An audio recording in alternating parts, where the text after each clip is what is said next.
ہم پڑھیں گے استعارہ۔ جب کسی لفظ میں حقیقی اور مجازی معنی کے درمیان تشبیہ کا تعلق ہو تو اسے ہم استعارہ کہتے ہیں۔ جب کسی لفظ میں حقیقی اور مجازی معنی کے درمیان تشبیہ کا تعلق ہو تو اسے ہم استعارہ کہتے ہیں۔ مثلاً بلبل چہک رہا ہے ریاض رسول میں۔ بلبل چہک رہا ہے ریاض رسول میں۔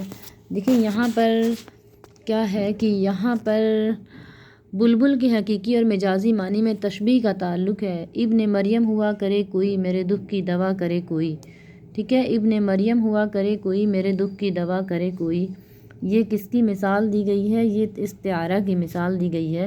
اب ہم پڑھتے ہیں مجاز مرسل۔ جب کسی لفظ کو حقیقی معنی کے علاوہ مجازی معنی میں اس طرح سے استعمال کریں کہ حقیقی و مجازی معنی میں تشبیہ کے علاوہ کوئی ظرفیت کوئی اور تعلق ہو تو اس کا نام مجاز مرسل ہے۔ جیسے دریا بہہ رہا ہے، اس مثال میں ہم نے دریا بول کر پانی مراد لیا۔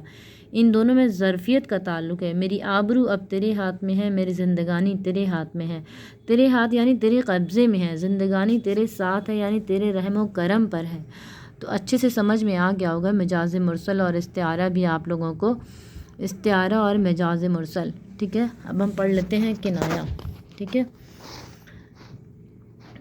کنایہ پڑھ لیتے ہیں۔ کنایہ جب کوئی لفظ کا مجازی معنی اس میں اس طرح استعمال کیا جائے کہ اس سے حقیقی معنی بھی مراد لیا جا سکے تو وہ کنایہ کہلاتا ہے۔ مثلاً ربط رہنے لگا اس شمع کو پروانوں سے، آشنائی کر دیا حوصلہ بیگانوں نے، ٹھیک ہے۔ ربط رہنے لگا اس شمع کو پروانوں سے، آشنائی کر دیا حوصلہ بیگانوں سے۔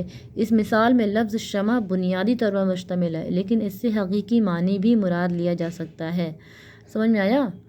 اس مثال میں لفظ شمع بنیادی طور پر مشتمل ہے لیکن اس سے حقیقی معنی بھی مراد لیا جا سکتا ہے۔